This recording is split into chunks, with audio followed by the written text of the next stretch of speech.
Why flexibility from 60 and beyond is not about exercise. Now, what if one of the most important keys to living independently in your own home has nothing to do with the gym? It isn't about how much weight you can lift or how many steps you can take. It's about something quieter, something many people don't even think about until it might even be too late. It's a simple, graceful ability to bend down and tie your own shoes without a second thought. It's the freedom to reach for a jar on the top shelf, or to glance over your shoulder while backing out of a parking spot. Now, we've been told that exercise is the key to a long and healthy life, but there's a piece of the puzzle we often overlook. Now, for those in their 60s and beyond, a crucial tool for independence isn't about building muscle. It's about maintaining your full range of movement. Now, when you hear the word flexibility, you probably picture a yoga master twisted into a pretzel or a gymnast doing the splits. No, forget that. That's not what we're talking about today. The flexibility that truly matters as we age isn't about performance. It's about function. It's about preserving your anatomy.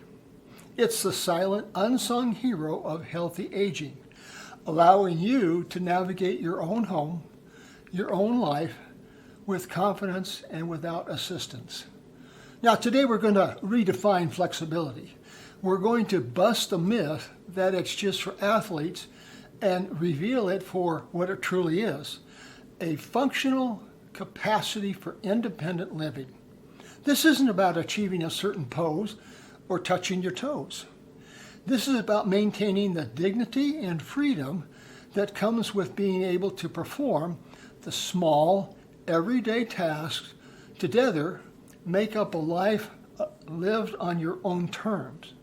It's the ability to get dressed by yourself, to cook your own meals, to step off the curb without fear. This is why functional flexibility is about so much more than just exercise. It's about everything else. Functional mobility. Now let's be clear. When we discuss flexibility in this context, we're really talking about joint mobility. It's the ability of your joints, your neck, shoulder, spine, hips, and ankles to move comfortably through their full intended range of motion. As we get older, it's natural for our bodies to change. Cartilage can thin, tissues can lose water content, and the lubricating fluid in our joints can decrease. This combination can lead to a feeling of stiffness, and often a big driver of this stiffness is simply inactivity. Our bodies tend to operate on an use it or lose it basis. So if you spend most of your day sitting, your muscles and tissues can adapt by shortening, limiting your range of movement over time. Think about the physical vocabulary of a single day. You wake up and you swing your legs over the bed. You twist to grab your clothes. You bend to put on your socks. You reach into a cabinet for a glass. You turn your head to talk to someone. Each of these small, specific movements requires a certain degree of joint mobility. When that mobility starts to decline, these simple tasks become challenging and may eventually become impossible without help. This is what we mean by functional capacity. It's not an abstract fitness goal. It's the practical ability to interact with your world. Can you bend down to pick up something off the floor? Can you look over your shoulder to see if a car is coming?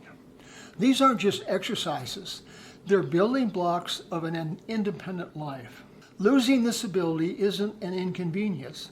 It can be the first step towards losing your self-sufficiency.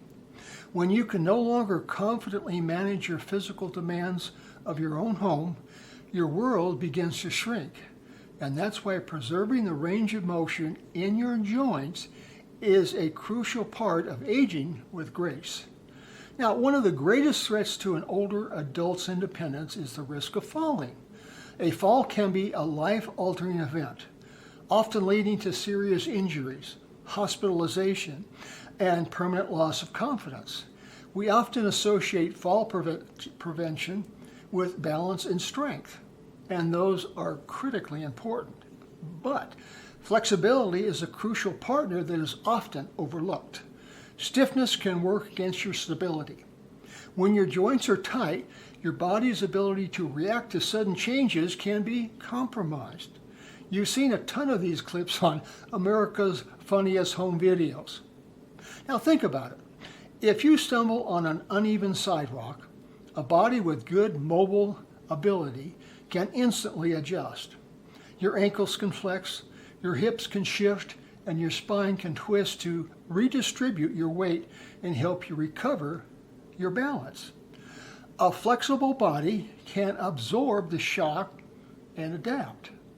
However, if your ankles are stiff, your hips are tight, and your back is rigid, that small stumble is more likely to become a hard fall. Reduced range of motion in key areas like the hips and ankles can directly impact your posture and your ability to make micro adjustments needed to stay upright. So it's crucial to understand that flexibility doesn't work in isolation. Guidance for older adults from organizations like the CDC consistently emphasize multi-component programs that combine flexibility with strength, balance, and endurance exercises. Strengthen your legs and cores gives you the power to stay stable, but flexibility provides the range of motion to use that strength effectively. Now, you can't have true functional balance without adequate mobility. They work together as a system to keep you safe. For years, we've known that aerobic fitness is tied to longevity. But what if flexibility is another important piece of the puzzle? Emerging research is beginning to draw a fascinating line between limber and how long you actually might live.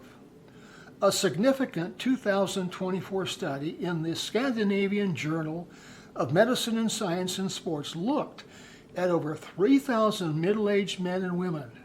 The researchers measured their flexibility across 20 joint movements, creating a total flexibility score.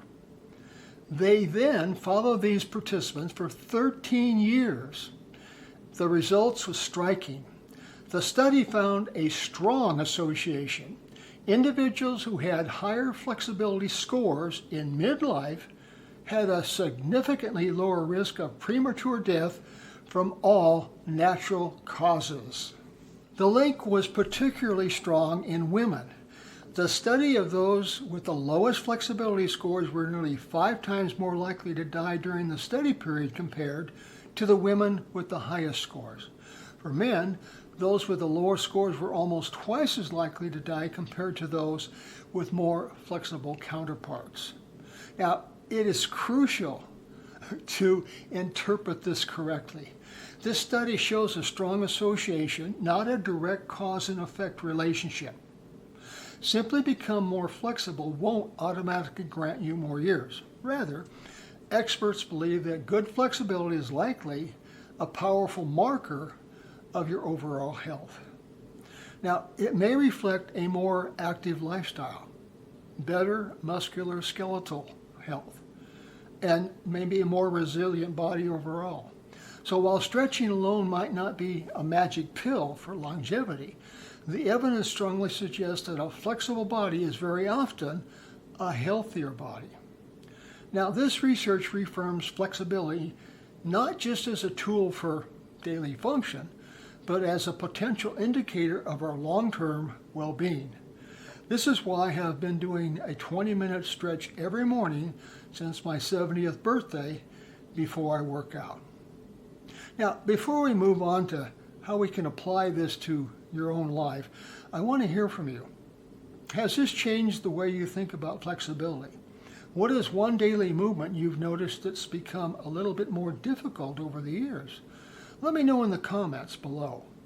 And if you're finding this information valuable, please consider subscribing and hit the notification bell so you don't miss our future videos on aging and independence.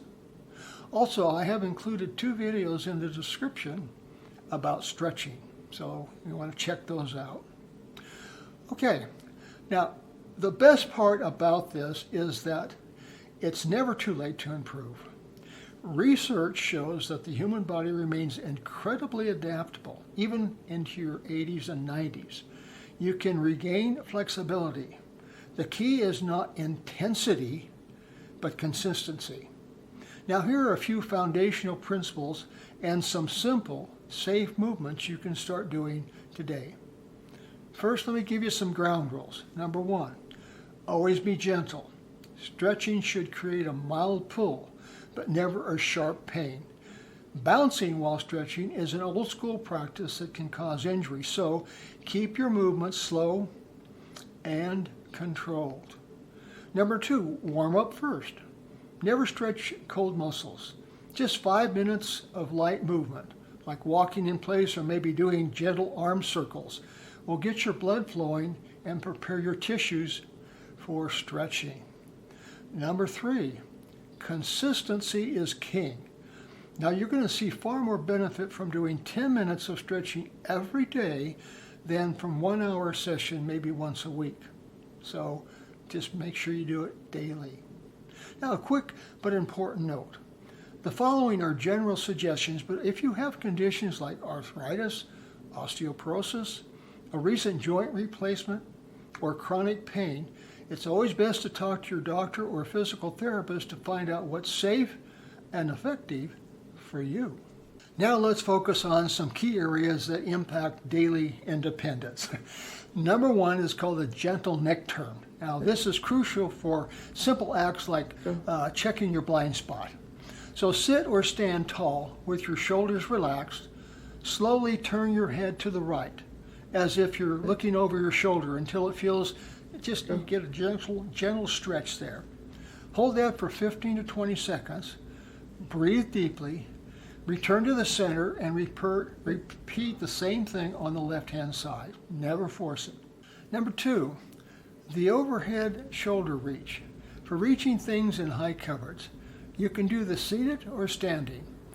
Raise your right arm straight up towards the ceiling. To deepen the stretch, gently bend your elbow and try to touch your upper back. You can use your left hand to provide a little assistance. Hold that for 20 seconds. You're going to feel this in your shoulders and along your side. And then repeat with the left arm.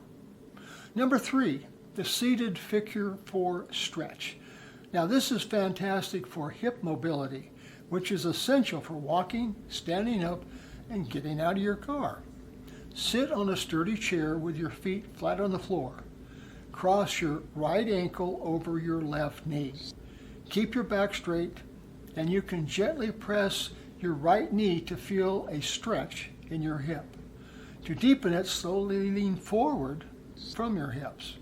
Hold for 20 to 30 seconds and then switch sides. Number 4, the seated hamstring stretch. Tight hamstrings can affect your lower back and make bending difficult. Sit on the very edge of a sturdy chair.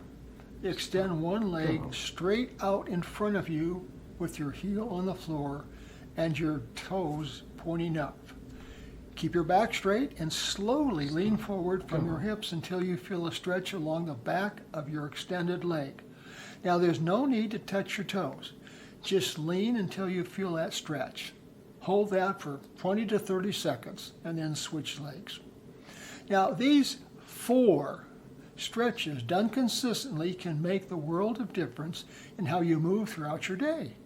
For decades, we've been conditioned to see fitness through the narrow lens of strength and cardio. But as we've explored today, true functional fitness, especially after 60 and beyond, depends on something more fundamental: your ability to move your body freely and without pain. This kind of flexibility isn't about the gym. It's about the kitchen, the garden, and the driver's seat of your car. It's about the quiet confidence that comes from knowing you can handle a simple physical task of daily life all on your own. It's a key that works alongside strength and balance to help you remain self-reliant, stay safer from falls, and live with dignity in the home that you love. Now, recent science even hints that it's a matter of longer, healthier life if you do this. But more importantly, it's a direct measure of your quality of life right now. By embracing gentle, consistent movements, you are not just exercising. You are actively preserving your freedom. You are investing in your independence, one small deliberate movement at a time. And that's an investment that pays dividends every single day. Well, this is Charlie Fuller. I hope you enjoyed this, and I'll see you in the next video. Thank you.